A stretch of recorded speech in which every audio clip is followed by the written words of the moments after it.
자, 우리 같이 인사 나누겠습니다. 잘 나오셨습니다. 은혜 받고 돌아갑시다. 오늘은 로마서 1장 16절 말씀 읽었습니다. 말씀의 제목은 복음에 대하여입니다. 복음에 대하여. 자, 여러분은 여러분의 가장 큰 자랑거리가 뭡니까? 어떤 사람은 잘생긴 외모일 거고, 어떤 사람은 공부 많이 한 걸 거고, 또 어떤 사람은 자기가 특별하게 자랑거리로 여기는 그것을 자랑할 겁니다. 성경에 나오는 사도 바울이라는 분은요, 예수님을 인격적으로 만나기 전에는 자랑거리가 뭐였냐면 가말리엘 선생님에게 배운 자기 학벌이었어요. 그 다음에 아주 자기의 훌륭한 가문이었습니다. 혈통이었어요. 또 그 당시 이스라엘 사람들이 정말 가지고 싶었던 로마의 시민권을 태어나면서부터 가지고 있는 거였어요. 이거 자랑했습니다. 그런데 이런 사도 바울이 인격적으로 예수님을 만나고 나니까 자랑거리가 바뀌었어요. 뭘 자랑하느냐? 예수 그리스도께서 나에게 어떤 분이신가? 나는 예수 그리스도에게 어떤 사람인가? 이거 자랑하기 시작합니다. 이걸 간단하게 한마디로 줄이면 예수 그리스도와 나와의 관계가 자랑거리인 거예요. 내가 예수님과 얼마나 친한지, 이게 자랑거리인 거예요. 그래서 사도 바울이 로마에서 살고 있는 유대인들에게 쓴 편지가 로마서인데, 이 로마서 1장 1절을 이렇게 시작하고 있습니다. 자기를 소개하기를, 자기가 예수 그리스도의 종이래요. 예? 예수 그리스도의 종이래요. 또 사도래요, 사도. 사도로 부르심을 받아 하나님의 복음을 위하여 택정함을 입은 것을 자랑합니다. 여기서 사도 바울이 자기를 소개하기를 사도라고 소개했는데, 이 사도를 헬라어로 아포스톨로스라고 합니다. 아포스톨로스. 이 단어의 원래 뜻은요, 보냄을 받은 자라는 뜻이에요. 그러니까 사도 바울은 자기가 보냄을 받은 자라는 걸 자랑한 거예요. 그런데 이 보냄을 받은 자가 되기 위해서는 세 가지 조건이 분명해야 됩니다. 첫째, 누가 보냈는가가 분명해야 돼요. 두 번째, 누구에게 보냈는가가 분명해야 돼요. 세 번째, 왜 보냈는가가 분명해야 돼요. 자, 그런데 사도 바울이 예수님을 인격적으로 만나고 난 후에 항상 자기를 예수 그리스도의 사도라고 소개하는 걸 보면, 사도 바울은 누가 자기를 보냈는지를 분명하게 알고 있다는 거예요. 자기를 누구에게 보냈는지를 분명하게 알고 있다는 거예요. 자기를 왜 보냈는가가 분명하다는 뜻입니다. 자, 사도 바울 누가 보냈죠? 예? 예수님이 보내셨어요. 누구에게 보냈습니까? 사도 바울은요, 이렇게 소개합니다. 이방인들을 위하여 자기를 보냈다고 소개합니다. 그러니까 사도 바울은 이방인에게 보냄받은 사람이에요. 왜 보냈죠? 하나님의 복음을 전하라고. 여러분, 이 복음이라는 단어 우리가 얼마나 많이 사용합니까? 교회에서 아마 믿음, 복음 굉장히 많이 사용하는 단어죠. 그러면 제가 여러분들에게 물으면 뭐라고 대답하겠습니까? 복음이 뭡니까? 복음. 말 그대로 복된 소리? 굿뉴스? 대답이 아니에요, 그거는. 예. 복음이 뭡니까? 우리가 복음이라는 단어를 많이 사용하지만 복음이 뭔지 분명하게 대답을 할 수 있는 사람이 별로 없어요. 자, 사도 바울은요, 로마서 1장 1절에서 자기를 소개하기를 자기는 예수 그리스도의 종이다, 또 예수 그리스도의 사도다, 나는 복음을 위해서 택정함을 받았다, 이렇게 자기를 소개한 후에 곧바로 이어지는 2절부터요 4절까지 복음을 설명하고 있어요. 자, 복음을 뭐라고 설명합니까? 우리 한번 같이 쭉 읽어볼까요? 2절부터 4절까지 시작. 이 복음은 하나님이 선지자들을 통하여 그의 아들에 관하여 성경에 미리 약속하신 것이라. 그의 아들에 관하여 말하면 육신으로는 다윗의 혈통에서 나셨고 성결의 영으로는 죽은 자들 가운데서 부활하사 능력으로 하나님의 아들로 선포되셨으니 곧 우리 주 예수 그리스도시라. 설명되어 있어요. 자, 그러면 복음이 뭔지 아시겠어요? 정말 아시겠어요? 저는 처음에 이거 읽고도 모르겠어요. 도대체 뭔 소리인지. 근데 여러분, 이 설명이 복잡한 것 같죠? 전혀 복잡하지 않아요. 여기 보면은요, 이 복음은부터, 자, 다시, 이 복음은부터 우리 주 예수 그리스도시니라, 이 사이에 있는 줄임말 있죠? 이건 다 설명하는 말이에요. 그러니까 가운데 있는 설명하는 말을 싹 빼버리면 답이 간단해집니다. 뭐가 돼요? 이 복음은 뭐가 돼요? 곧 우리 주 예수 그리스도시니라. 쉽죠? 복음 설명 어렵지 않아요. 복음이 뭐냐? 우리 주 예수 그리스도시다. 이 복음은 곧 우리 주 예수 그리스도시니라. 그러면 이제 여기부터 좀 깊은 설명을 해가야 돼요. 그래, 복음은 우리 주 예수 그리스도신데 그러면 복음이신 예수 그리스도는 누구냐?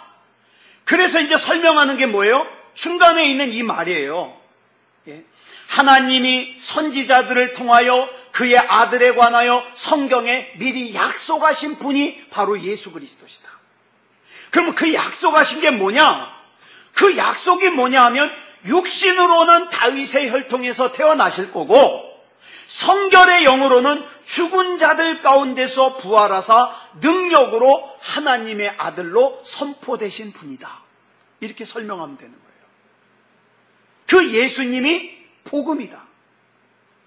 그러니까 앞으로는 누가 복음이 뭡니까? 라고 물어보면 우물쭈물하지 말고 글쎄 좋은 소식이긴 좋은 소식인데 그러지 말고요. 예수 그리스도이십니다. 왜 예수 그리스도가 복음입니까? 예수 그리스도는요 하나님이 약속하신 분이고 그래 하나님의 약속하신 대로 다윗의 혈통에서 태어나셨고 그 다음에 죽은 자들 가운데서 부활하신 분이고 우리 역시 그 다음의 부활로 약속해 주셨기 때문에 예수님이 복음입니다. 이렇게 설명하면 되겠습니다. 그런데 여러분 이 복음에는요 반드시 두 가지 조건이 필요합니다. 그 조건이 뭐냐면 누구를 믿느냐, 두 번째로는 무엇을 믿느냐. 여러분은 누구를 믿으십니까? 예수님을 믿으시죠? 예수님을 누구로 믿습니까? 여기서부터 이제 함정이 걸리기 쉬워요. 예수님을 누구로 믿습니까? 나를 부자로 만들어 주실 분, 내 아픈 몸을 치료해 주실 분, 잘못 짚었습니다. 예수님을 누구로 믿습니까? 예수님은 하나님이십니다. 예수님을 누구로 믿습니까? 하나님이신 예수님께서 나를 구원해 주실 분으로 믿습니다. 정확한 복음이에요. 정확한 복음. 여러분, 예수님이 누군지는요, 교회 안 다니는 사람도 알아요. 그죠? 좋은 분이라는 거 알아요. 심지어 제가 만난 어떤 사람은요, 예수님은 좋은 분인데 예수 믿는 것들이 마음에 안 들어서 교회 안 간대요.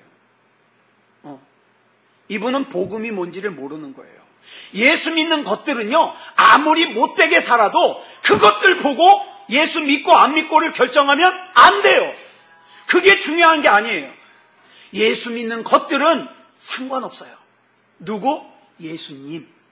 예수님은 나의 하나님이시고 나를 구원하실 분. 이거 믿는 게 복음이에요. 자, 그러면 두 번째 질문이에요. 여러분은 무엇을 믿으십니까? 우리 솔직히 우리끼리니까. 여러분 뭐 믿으셔요? 제가 대충 짐작하건대 돈 믿으실 거예요, 돈. 그래서 돈이라면은요, 굉장히 사람이 긴장을 하죠. 왜? 돈이면 못할 것이 없을 것 같으니까. 또 어떤 사람은요, 학벌을 믿어요. 학벌. 그죠? 학벌. 목에 힘주고 살려면 좋은 대학 가야 된다. 학벌. 여자의 능력은요, 외모. 그래서 어떡합니까? 목숨 걸고 턱 깎습니다. 예? 힘을 얻으려고. 남자들이 있는 데 가면 이쁜 여자가 오면 의자라도 빼주지만 못생긴 여자가 오면 본척만 척하고. 여러분, 그런데요, 우리 믿음의 선배들은요, 복음의 가치를 알았기 때문에 복음에 자기의 생명을 걸었습니다. 자기의 생명을 바쳐서라도 지켜야 하는 복음이 예수님이 하나님이시라는 복음이었어요. 주기철 목사님은요, 예수 안 믿겠다고 하지 않으면 어떤 고문까지 받았는지 아세요? 철사로. 우리가 봤던 영화에는 그 장면이 생략이 되는데요, 철사로요, 주기철 목사님의 생식기를 갖다가 뚫었어요. 얼마나 아팠을까요? 그런데도요, 예수님을 놓지 않았어요. 왜? 복음이 그만큼 소중하기 때문에. 자기의 생명을 바쳐서라도 지켜야 하는 복음이 바로 예수님은 하나님이시라는 복음이에요. 여러분, 예수님의 제자 사도 요한의 수제자가 누구냐면 폴리갑이라는 분이에요. 이 폴리갑이라는 분이 살았던 곳이 어디냐면 서머나라는 곳이에요. 여러분, 요한계시록에서 서머나라는 지명 아시죠? 서머나교회. 자, 이 서머나를 통치하고 있던 총독이 로마의 명령을 받아가지고 예수 믿는 사람들을 핍박했습니다. 지금 중국에요, 교회마다 십자가를 못 걸게 해서 지금 난리예요. 공안 나와가지고 십자가 다 뜯어내고요, 다시 교인들은 갖다가 십자가 세우고요. 지금 전쟁이에요, 전쟁. 그런데 이 총독이요, 폴리갑에게 뭐라 그랬냐면, 이 폴리갑이요, 존경을 받는 인물이었거든요. 나중에 당신 마음대로 예수 믿어도 좋으니까 여기서 단 한마디만 하십시오. 나 예수 안 믿겠소. 말 한마디만 하면 내가 다시는 당신한테 당신이 예수를 믿든 뭐하든 상관하지 않을 테니까 예수 안 믿겠다는 말 여기서 한마디만 하시오.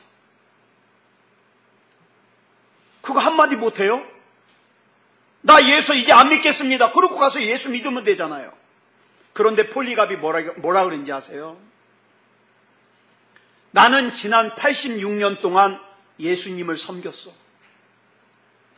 그 86년 동안 예수님은 단 한 번도 나를 모른다고 하신 일이 없었어. 그런데 내가 어떻게 예수님을 모른다고 하여 나를 구원하신 예수님을 욕되게 하겠어. 그래서 어떻게 했어요? 불에 태워 죽는 그 화형을 당하게 됐어요. 그런데 전설에 의하면 폴리갑을 갖다가 태우는 불이요, 폴리갑을 감싸고 태우질 않는 거예요. 그래서 칼로 심장을 찔러 죽였다는 거예요. 여러분, 우리 많은 사람들이 착각하고 있는 게 있어요. 천주교도 기독교다. 여러분, 중세기록을 보면요, 중세시대에 많은 그리스도인들이 순교를 당했습니다. 뭐냐 하면 가톨릭이 예수만 구원의 길이라는 것을 포기해라. 그러면 살려줄게.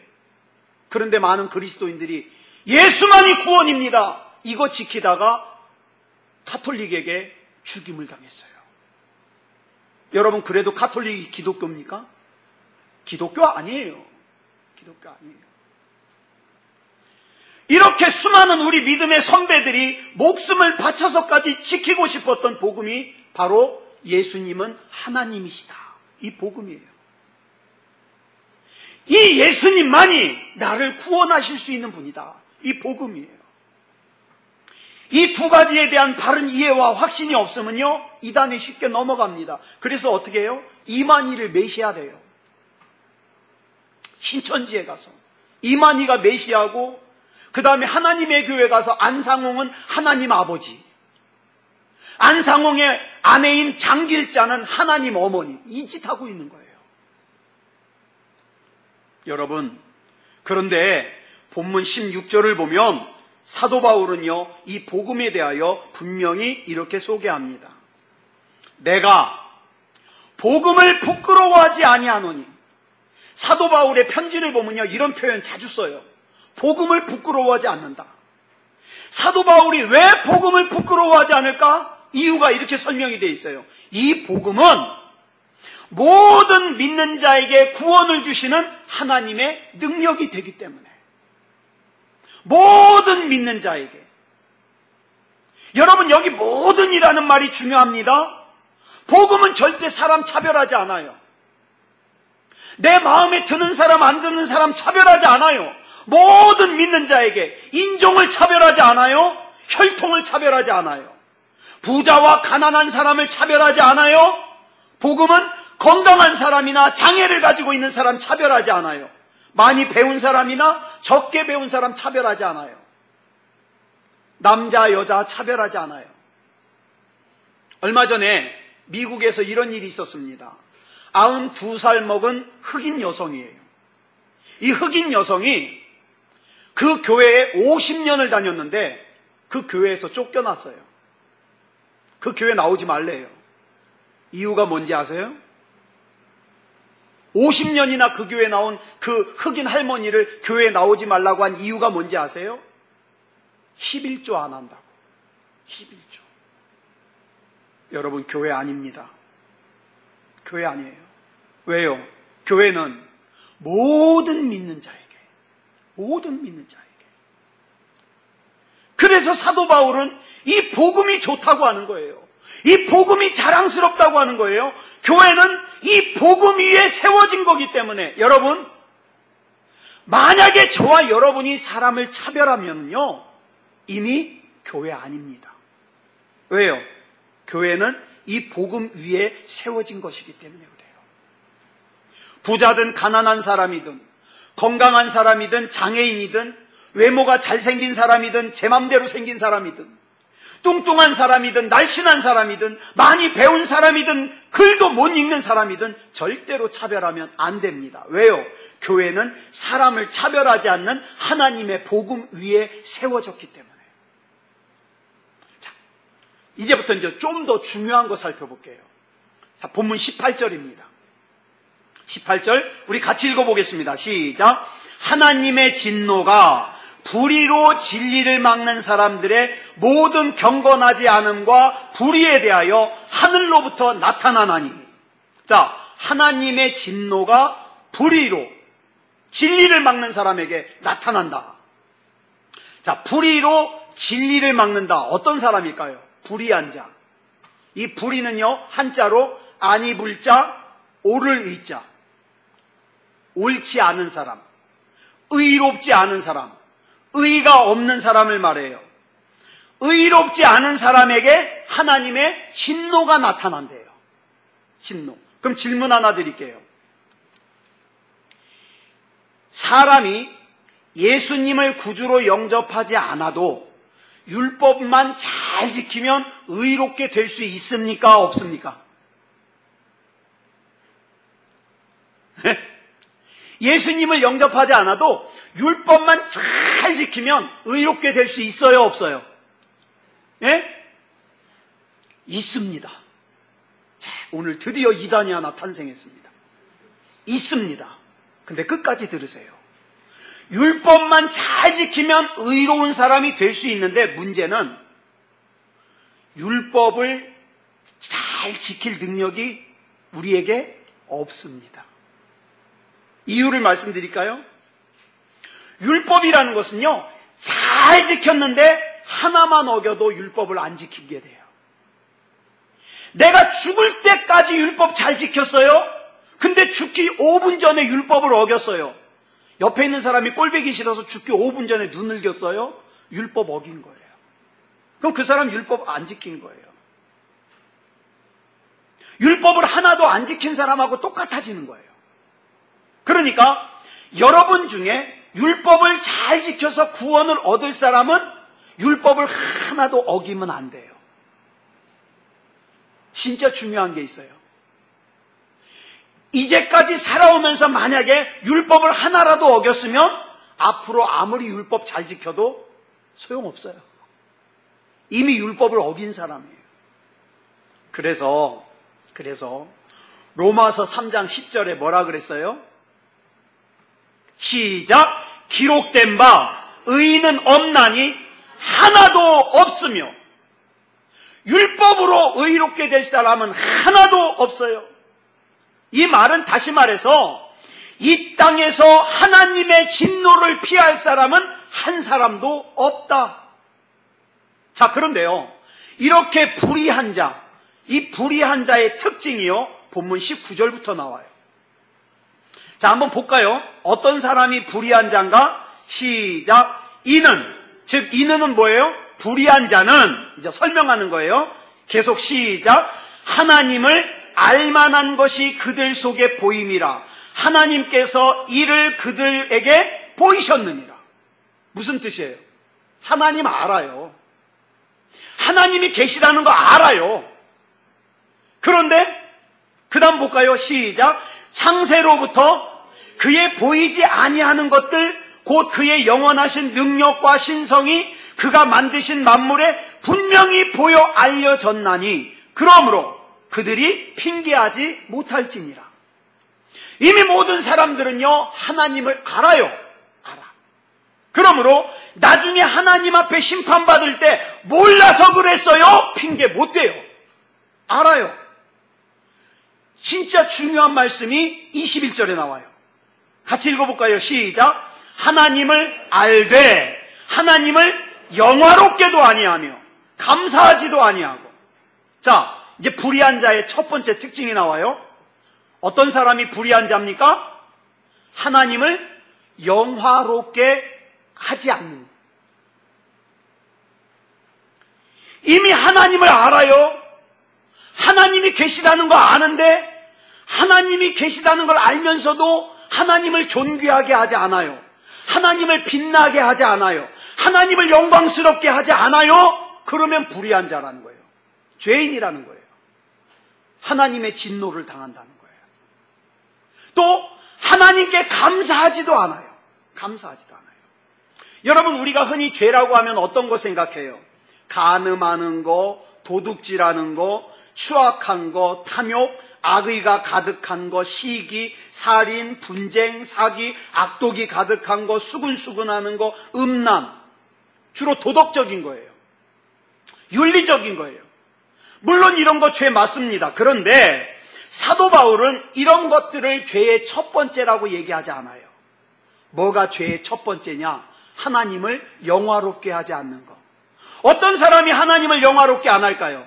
다시 설명해요. 영화롭다는 것은요, 하나님을 존귀하게 하고 빛나게 하고 영광스럽게 하는 거예요. 그런데 어떤 사람이 하나님을 존귀하게 안 해요? 영광스럽게 안 해요? 하나님을 빛나게 안 해요? 어떤 사람이?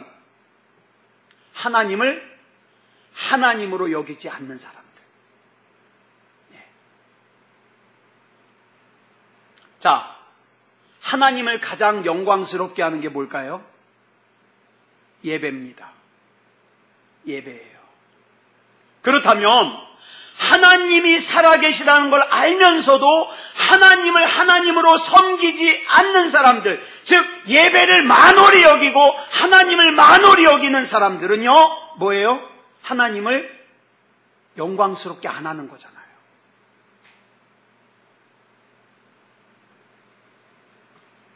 여러분, 이게요, 사도 바울의 정의가 아니에요. 예수님이 하신 말씀이에요. 요한복음 16장 8절부터 9절까지 보겠습니다. 시작.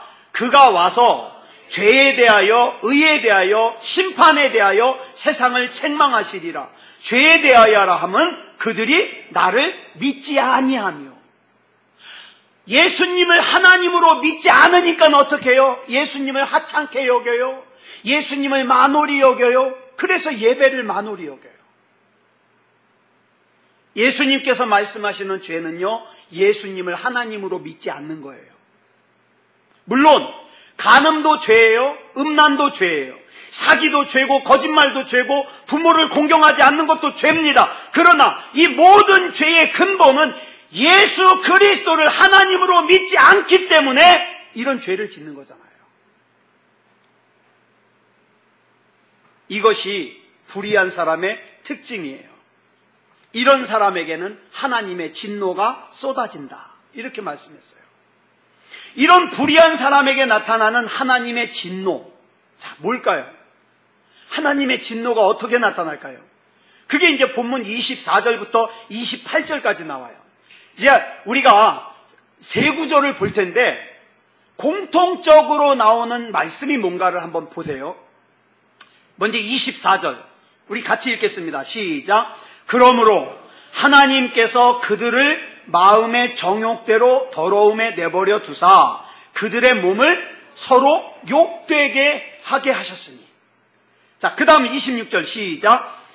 이 때문에 하나님께서 그들을 부끄러운 욕심에 내버려 두셨으니 곧 그들의 여자들도 순리대로 쓸 것을 바꾸어 영리로 쓰며.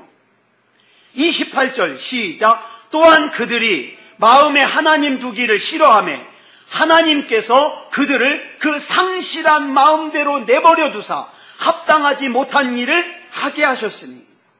자, 세 번 반복되는 말씀이 뭐예요? 내버려 두셨으니. 내버려 두셨으니.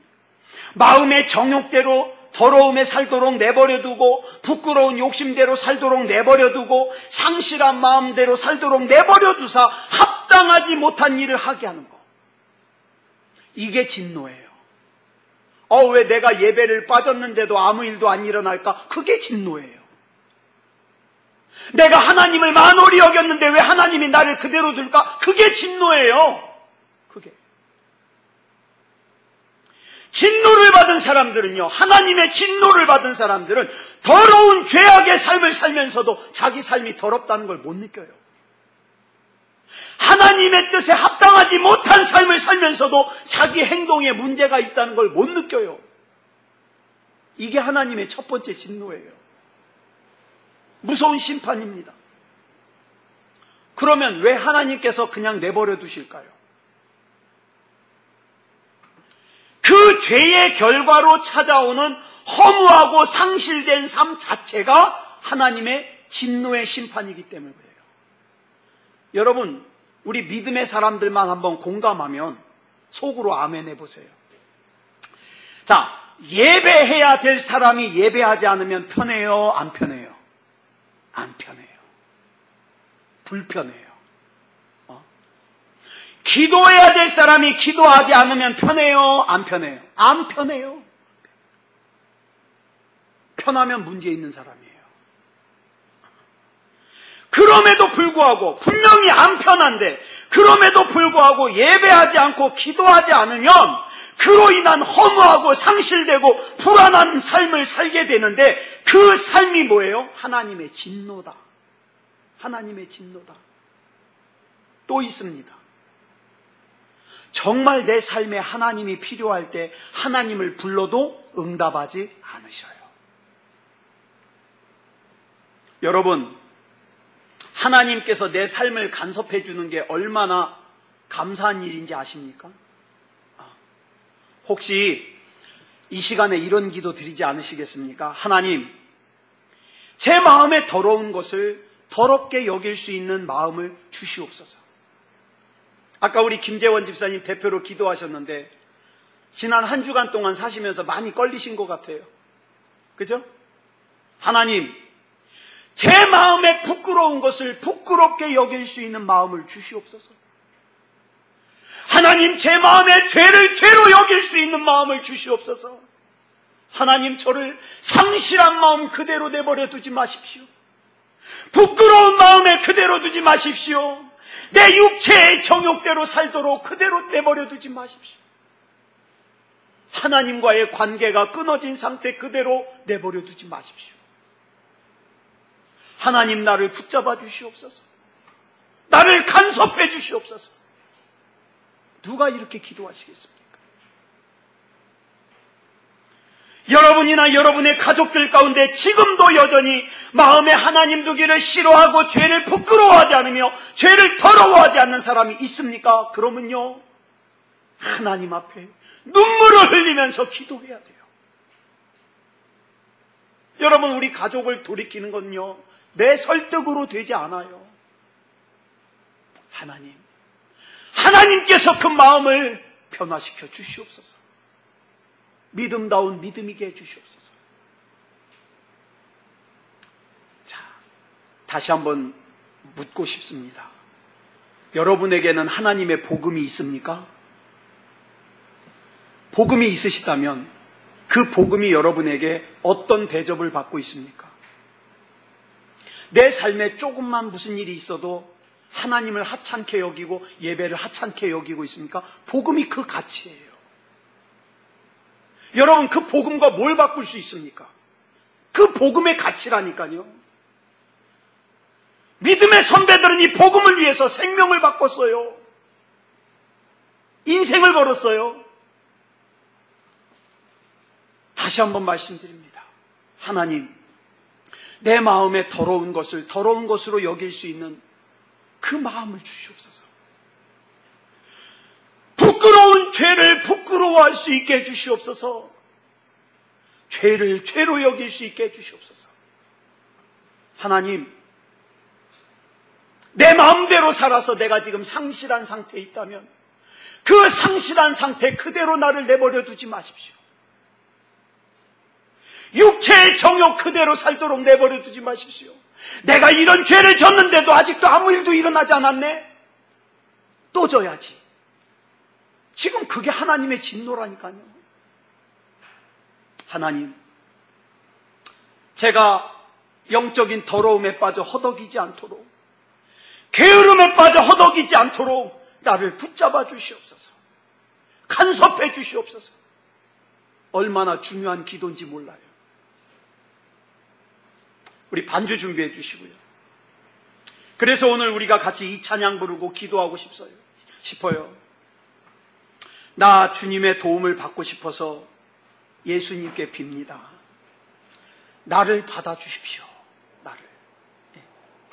우리 이 찬양 부르고 오늘 우리 말씀 생각하면서 하나님, 내 안에 복음이 가장 중요한 가치를 가지게 해주시옵소서. 하나님, 상실한 상태 그대로 있지 말게 해주시고,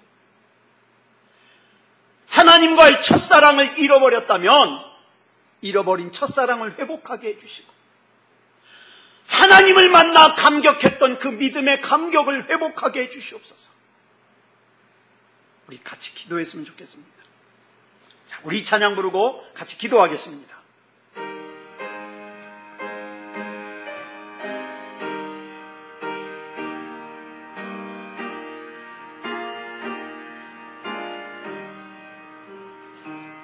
나 주의 도움 받고자 주 예수님께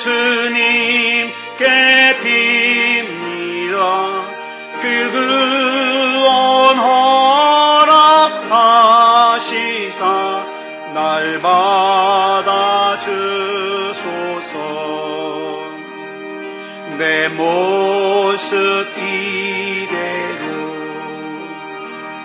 주 받으옵소서. 날 위해 돌아가신 주 날 받으옵소서. 큰 죄에 빠져 영주 날 위해 피 흘렸으니 주 형상대로 빚으사 날 받아 주소서. 내 모습 이대로 주 받아 주소서. 날 위해 돌아가신 주 날 받아 주소서. 내 힘과 결심 약하여 늘 깨어지기 쉬우니 주 이름으로 구원해 날 받아주소서. 내 모습 이대로 주 받아주소서. 날 위해 돌아가신 주 날 받아주소서. 내 주님 서신 발 앞에 나 엎드렸으니 그 크신 역사 이루게 날 받아주소서. 내 모습 이대로 주 받아주소서. 날 위해 돌아가신 주 날 받아주소서. 아멘. 아까 우리가 예배 시작할 때 첫 번째로 부른 찬양의 가사를 보면요, 주여 우린 연약합니다. 우린 날마다 힘겨워합니다. 우리가 주님의 뜻을 이루며 살기에 너무 부족합니다. 주님, 그렇지만 한없는 주님의 은혜가 온 세상에 넘치기 때문에 우리는 지금도 주님의 길을 따라갑니다. 이렇게 고백했습니다. 주님, 내 안에 믿음이 믿음다운 믿음이게 하여 주시옵소서. 죄를 더러워하게 하시고 부끄러워하게 해 주시옵소서. 하나님을 귀하게 여기고 하나님이신 예수님을 귀하게 여기고 그 예수님이 나를 구원하신 분임을 믿어 예배에 생명을 걸게 해 주시옵소서. 마지막 때가 되면 모이기를 패한다 그랬습니다. 많은 사람들이 예배를 떠나갑니다. 그렇지만 주님, 생명을 걸고 복음을 지켰던 믿음의 선배들처럼 나도 복음을 지키게 해 주시옵소서. 나도 예배를 지키게 해 주시옵소서. 하나님을 영화롭게 하는 예배 드릴 수 있게 해 주시옵소서. 우리 이 시간 다 같이 합심으로 기도하겠습니다. 다 같이 기도하겠습니다. 사랑의 아버지 하나님, 은혜를 감사합니다. 이 시간 우리 하나님께서 인도하여 주셔서 하나님을 예배할 수 있도록 붙잡아 주시니 감사합니다. 예수님이 복음이심을 믿습니다. 예수님은 하나님이십니다. 그렇기 때문에 나는 하나님이신 예수님을 만홀히 여길 수 없습니다. 그때 내 기분 따라 예배할 수 없습니다. 하나님은 나의 가장 소중한 분이십니다. 나를 구원하신 예수 그리스도를 예배하는 일이 너무나도 중요한 일입니다. 하나님 붙잡아 주시옵소서.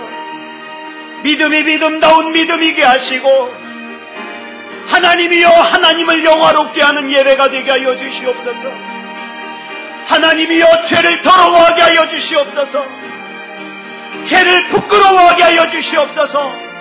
아무도 보는 사람이 없는 가운데서도 죄짓지 않게 하여 주시고 날마다 넘어지는 나를 당연하게 여기지 말게 하시고 하나님의 뜻이 무엇인지를 알면서도 하나님의 뜻대로 살지 못하는 나를 당연하게 여기지 않게 해 주시옵소서.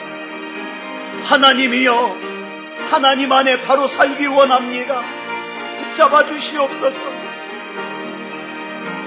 정말 복음을 귀하게 여기는 우리 영혼이 잘되게 하여 주시고 영혼이 잘됨과 같이 우리 범사가 잘되게 하여 주시고 하나님의 은혜 가운데 영육간에 건강할 수 있도록 하나님 인도해 주시옵소서. 하나님이 책임져 주시옵소서. 우리 인생을 책임져 주시옵소서. 우리 가정을 책임져 주시옵소서. 우리 교회를 책임져 주시옵소서. 이 나라 이 민족을 책임져 주시옵소서. 아버지 하나님이여, 하나님을 만홀히 여겼던 이 나라 이 민족이 지금이야말로 하나님 앞에, 아버지 하나님 앞으로 돌아와야 될 터인데, 우리 하나님 앞에 온전한 믿음으로, 그래도 하나님 앞에 믿음다운 믿음을 가진 사람들은 하나님 앞에 예레미야의 심정으로 기도할 수 있게 해주시옵소서. 아버지 하나님이여, 우리 하나님께서 붙잡아 주시고 인도해 주실 줄 믿사오며 그리스도 예수님의 이름으로 간절히 기도드려 싸움나이다. 아멘.